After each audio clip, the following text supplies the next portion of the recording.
Allahumma salli ala sayyidina Muhammad. Numantak lamun zaman kamari keur kula leutik aya anu kapalingan kebo langsung kapanggih ku polisi.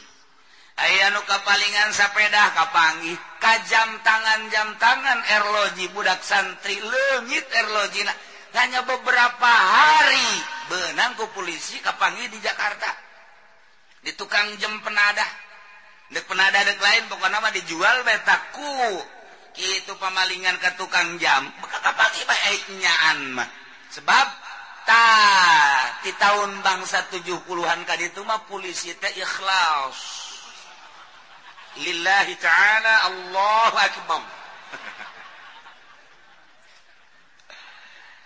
Kuari sakilobana jaringan HP telepon internet dan lain sebagainya saranggih luar biasa tapi pelaku pamalingan motor hampir 60% teu kapanggih 40% aya lanu kapanggih malah diciutkeun 20% lanu kapanggih 80%.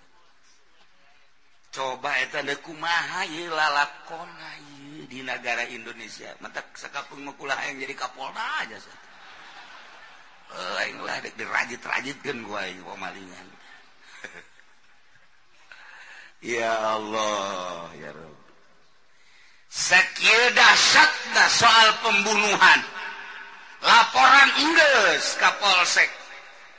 Bahkan geus datang ka Polres. Tetapi eta aneh jasa polisi lamun teu dibere uang bensin bae ngajedog. Sia nyaho ngajedog. Ngajedog teh bahasa India. Eta terek leumpang si polisi tangkorakna gob. Sia tah nu neruskeun tah. Sababara kali di Kecamatan Pasar Kemis, di Kecamatan Sepatan terjadi pembunuhan, laporan ka kaulangan sakadar menta doana, menta cai, sapira cai. Bere bila perlu simreh waing sia. Ya, dah, geus lapor, geus. Tapi ternyata eueuh hasilan, teu kapanggih pelakuna. Kukula ditanya lapor haju diberi duit henteu datang ke kiamat sia moal kajen kumaha ge etalah urang hirup kuari di negara Indonesia hukumna demokrasi pelaksanaanana seperti eta Masya Allah. Jadi lamun urang ngungkap permasalahan kasus-kasus anu aya di Indonesia nu urang nyaho nu teu selesai numpuk permasalahan. Masya Allah kan. Kadang unik permasalahan leutik jadi gede, permasalahan gede jadi leutik. Bahkan dikabur-kaburkeun permasalahan teh. Iyalah Indonesia. Lain bae Indonesia nu di negara maka aturan demokrasi hak asasi manusia HAM kieu bae di mamanage. Jadi neangan keadilan moal kapanggih kajen ku kumaha gitu. Nemantak dikarikaturkeun ku Gus Dur aya seorang raja. Raja eta hebat jasa pohara siun kabeh ka eta raja. Setiap bulan kunjungannya ka kabupaten mun kuari. Cuman eta raja teh ya ngomongna sakieu doang. Asal aya nu teresep bae. Boh ka bawahanana rangkaian kerajaan atawa ka geng-geng atawa ka penegak-penegak agama panggil bae ku raja bahasana sakieu teh raja teh ayeuna Kamu tahu dengan keadilan saya atau kekejaman saya? Tahu enggak kamu bahwa saya ini kejam atau adil? Kalau kamu mengatakan adil, akan saya bunuh dengan cara yang adil. Kalau kamu mengatakan bahwa saya kejam, akan saya bunuh dengan cara yang kejam. Mana teh saya ngejawab nak kos itu. Sia jasa betapa raja. Saya tak Gus Dur ngomong kos gitu. Inilah di Indonesia teh nyana keur zaman Soeharto teh ngomong kos gitu wanian jasa tak Gus Dur. Hebatnya katakan saya ini adil atau kejam. Kalau saya adil akan saya bunuh dengan seadil-adilnya. Cara membunuhnya adil. Kalau saya kejam, engkau akan saya bunuh dengan cara yang kejam. Jawab, saya ini adil atau kejam? Lu kumaha jawabna? Kerok. Wani eta Gus Dur ngomong kos itu. Sekarang tinggal kenangan dengan Gus Dur. Tidak yang nyulunah nyeleneh. Di negara dekumaha tadekumaha urang informasi akurat. NU tinggal NU, PKB tinggal PKB, ngusruk kabeh. Saha memberikan informasi akurat tentang politik, tentang perekonomian, tentang kejadian-kejadian. Cemoohkan Gus Dur, orang yang mencemooh Gus Dur saja rindu dengan statement-statement politiknya. Kuarinya nanggis saya di alam nu itu, gali deui kuari tulang negena keluar. Sedek anu mencairkan permasalahan teu pernah. Urang mah cerita KKN bege rame jasa Ban Gus Dur mah. Tuh KKN Soeharto mah kitu, KKN aduh Habibie mah kitu. Praknya nyebutkeun KKN Megawati juga KKN. Marah pun Megawati, maksudnya kayak kuda Nil cenah. Megawati seri Bang. Maksud tetap nanya Megawati, maksudnya kayak kuda Nil itu apa? Kuda Nil itu kan nggak pernah ngomong, diem, ngerendem aja. Nah ini wakil saya Megawati ini KKN kayak kuda Nil, diem aja. Kayak itu kayak kuda Nil aja, nggak pernah banyak ngomong, tapi nyeruduk terus. Sanda Gus Dur, sasaha nu wani coba. Urang cuma kuari ulangan-ulangan. Eta teh kan bahasa lain lalagaan lamun ku urang diamati jaheuh. Bisaan Gus Dur. Jawab, saya ini adil apa kejam? Tapi tetap dibunuh wae. Kan kerok eta urusan. Eta ieu permasalahan dakwah dam wal qasam. Ya Allah. Numantak diayakeun presiden, diayakeun menteri sesuai jeung kebutuhan. Menteri luar negeri, menteri dalam negeri, menteri pertahanan, dalam dan luar negeri, menteri sosial, menteri kelautan, kedaratan, kahiberan, macam-macam menteri.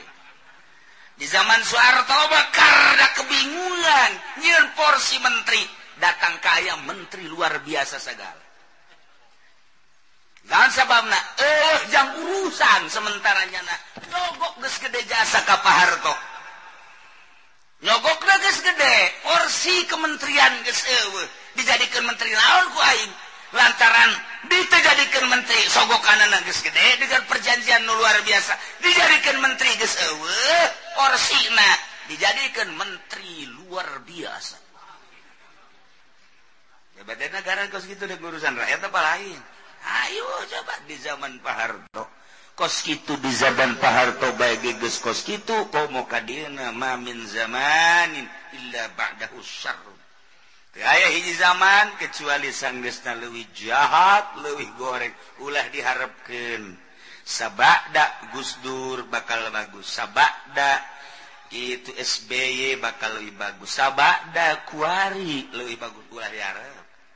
Numantak maning memperbaiki diri urang, mendekatkan diri ibadah ka Gusti Allah Subhanahu wa taala. Numantak diayakeun pamimpin soteh jang urusan rakyat, kapanggih keadilan, kejujuran.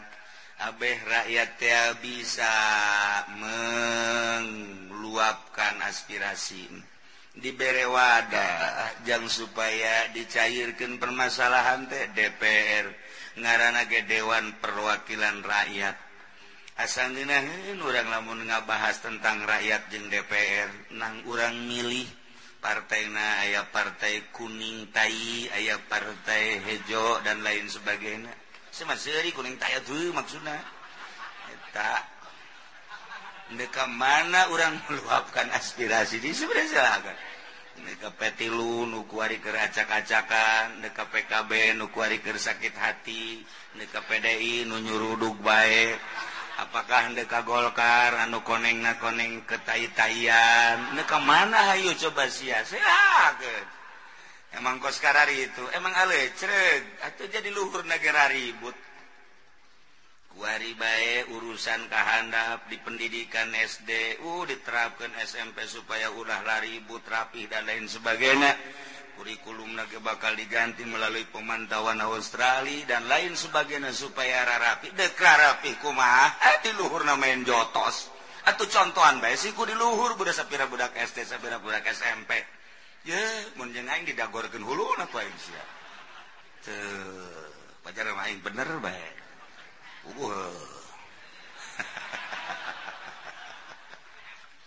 yes tadi negara mantak ayah presiden yang melaksanakan rantingna kahandap geus mah aya menteri-menterina aya gubernur aya bupati aya camat kahandapna aya lurah pertahanan dalam negeri politik polisi pertahanan luar negeri ya abri luar biasa aya kitu naon angkatan darat angkatan laut dan lain sebagainya jangan jang rakyat gitu supaya rakyat teh tenang tentrem anu bergerak di perdagangan supaya dagangna bararagus maksudna kan gitu supaya hara runtung anu bergerak di pertanian supaya tanina hararebat supaya hara runtung anu bergerak di berbagai-bagai misalnya kesehatan supaya ngarareunaheun nu bergerak di berbagai-bagai naon ieu properti supaya ngeunaheun ieu dilindungi ku pemerintah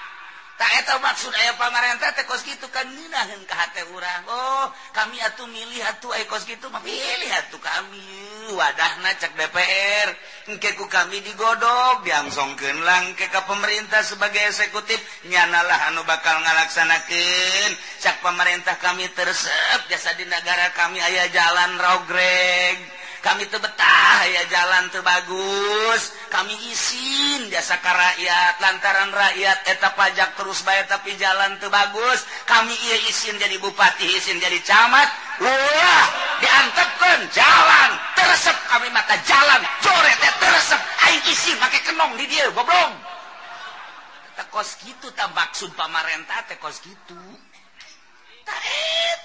Masya Allah karing tenang cek jana rakyat kami nungurusan jamaneh mah terus bayar pajak bulan hari bakal ditaekeun di BBM tenangnya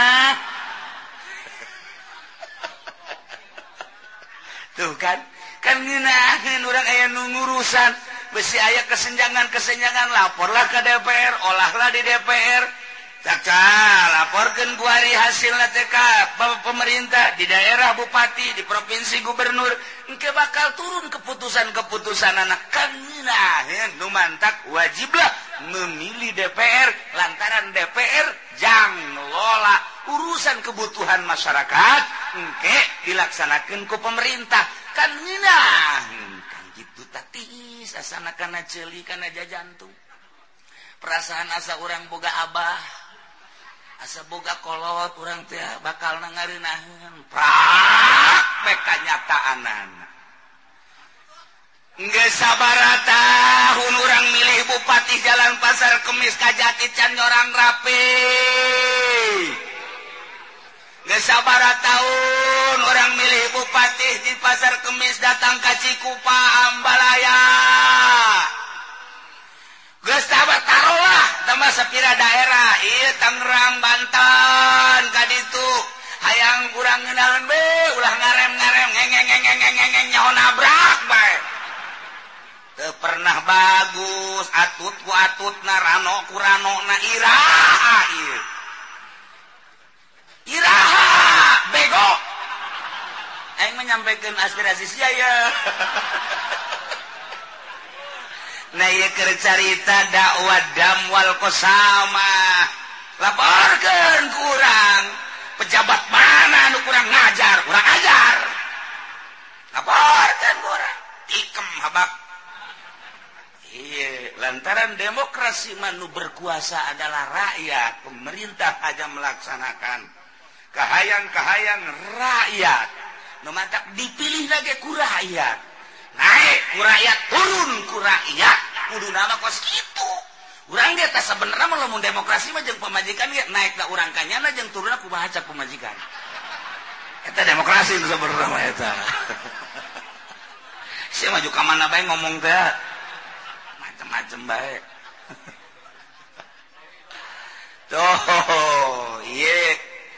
ieu mah hese ieu permasalahan teh lain lalagan sebab ieu mah lain jang urang jang saya jang kodi jang jaksa jang hakim untuk memutuskan teu meunang sambarangan memponis memutuskan andai kata aya anu terbunuh panggil pelakuna ulah langsung dihukumi tetap kudu diperinci heula iya atau tidak bantah polisi perlu BB teh lain BlackBerry sih mah kadinya bae barang bukti iya kudu diayakeun barang bukti lamun ngabunuh mun teu langsung dipoto atau aya saksi golok namana pesona mana kan laporan ke polisi kan polisi mah duduk manis jangan mah di kantor teh nyaho saha pelakuna nu neuleukeun di lapangan siap henteu nyana dijadikeun saksi barang buktina naon na ieu lah engke bakal diadili seadil-adilna melalui hukum Al-Qur'anul Karim lamun mutuskeun hukum lain make Al-Qur'an wa man lam yahkum bima anzalallah faulaika humul khasirun faulaika humul kafirun jelema nu mutuskeun hukum lain make Al-Qur'anul Karim rugi jaga di akhiratna kafirnya na asupna na'udzubillah min zalik wa min zalik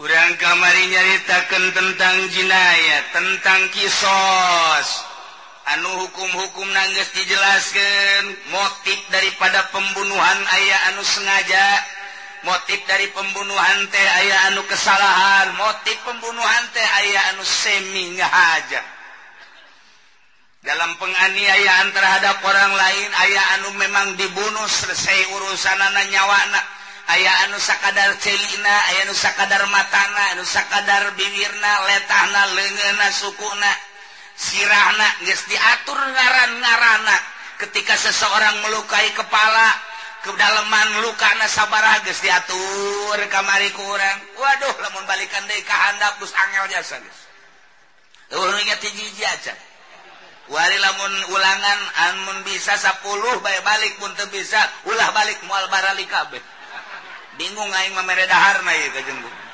ya nu inget hiji-hiji aja kudu masyaallah kari tatu-tatu anu kamari geus dicaritakeun na ieu teh nu bakal dikenakeun hukum ku jaksa ku hakim ketika menganiaya mata ketika menganiaya hidung ketika menganiaya ceuli ketika menganiaya beuteung ketika menganiaya leungeun kemudian leungeun ge aya nu saramo doang aya nu 5 ramo aya nu datang ka dieu aya nu datang ka dieu ieu hukum-hukumna geus dijelaskeun ngan ku ari mah neuk ngajelaskeun saha pelakuna samemeh diponisnya na pelaku kudu ririnci heula teu meunang sambarangan masyaallah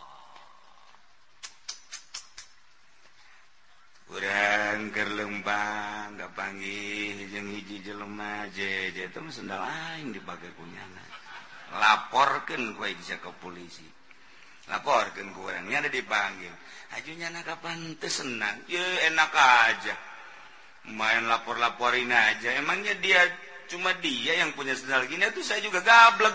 Wah, polisi gak bingung apa itu gablek. Kayaknya kayak dia aja yang punya, nggak bisa kan adu kekuatan argumentasi dalil. Iya nu ngalaporkeun bahwa eta teh sendal naon sia kekuatan dalilna bahwa eta teh sendal sia. Ayo iya bahwa maneh teh ngaku lain sendalnya bahwa iya teh sendal maneh naon deui dalilna adu argumentasi adu kekuatan mana nu paling kuat iyalah engke diputus ku hakim. Masya Allah nu mantak ieu mah lain lalawora ngaji teh hese sebenarnya itu kudu diaji mah jalain pagawean urang teh kudu mantak hese sebagai ilmu masalah nggak masalah ya mah ngarokok ngopi cek nu di luar ge teh kudu dibijan teh mah ya kali mah euker aya euker mah geus menikmati bae terus geus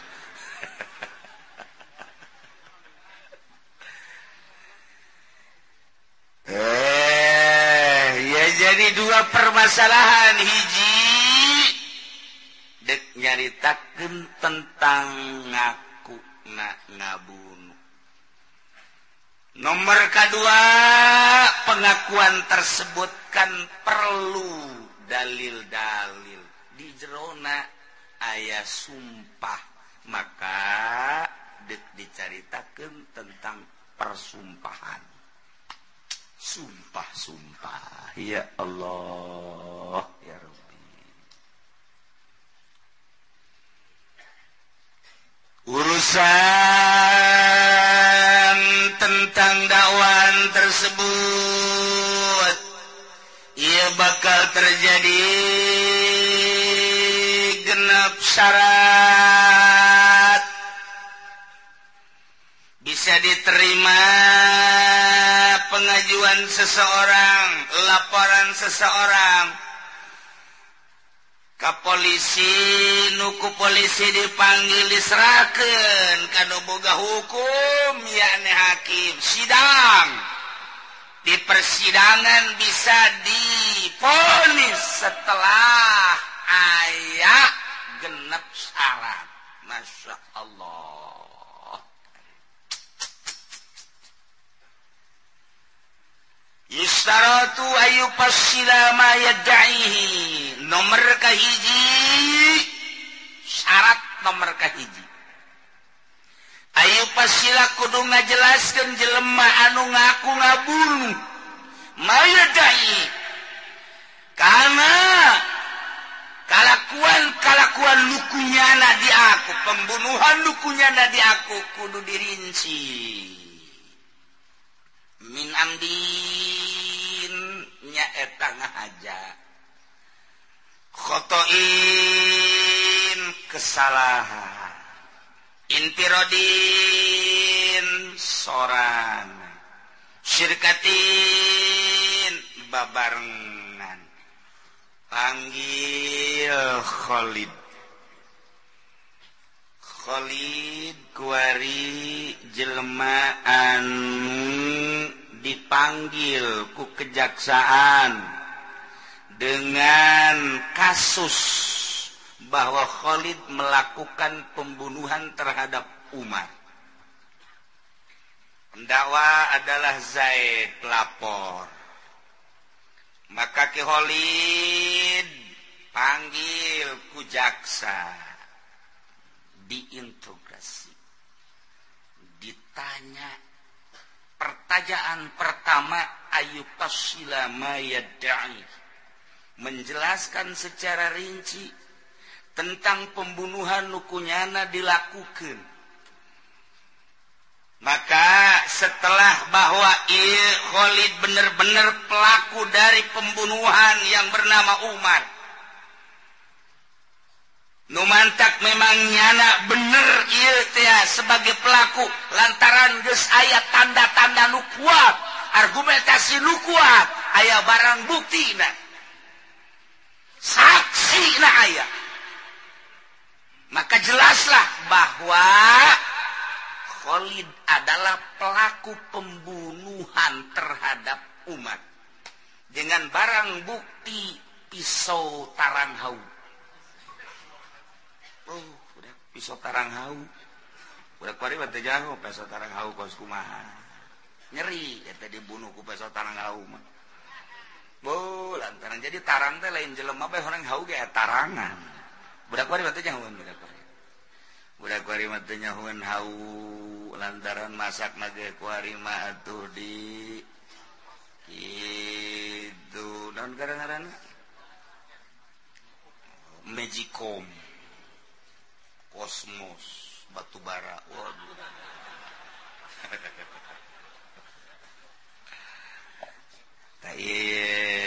Setelah bahwa benar cek jaksa pelaku pembunuhan terhadap Bapak Umar adalah Khalid. Geus tah jelas pelakuna. Hiji memang aya barang bukti pisau, nomor kedua aya saksi-saksi. Kuatlah pelaku adalah Khalid. Nah, kuari bagus jelas. Tinggalkan dek diponis ya. Karena memang ia Khalid adalah membunuh terhadap Umar. Motif pembunuhan anak kudu dijelaskan. Syarat nomor kahiji ayu fasila mayadai, merinci secara beber tentang pembunuhan nu dilakukan ku manehanana. Min amden, apakah aya unsur kesengajaan ngabunuh Ki Khalid terhadap umat? Apakah memang ieu pembunuhan teh khoto kesalahan teu maksud ngabunuh umat? Atawa memang ieu teh sibih amdin jeung ngabunuhna teh bener-bener sorangan atawa babarengan sabaraha urang? Kudu dijelaskeun ku Ki Khalid. Tanya ku jaksa. Lantaran ieu jaksa kan hendak memutuskan hukum besi salah.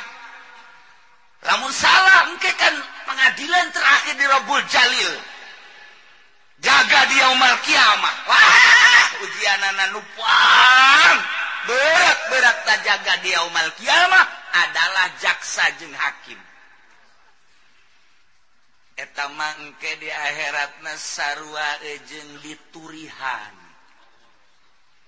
Diturihan ke siksaanana. Sanggeus diturihan maka pesotra.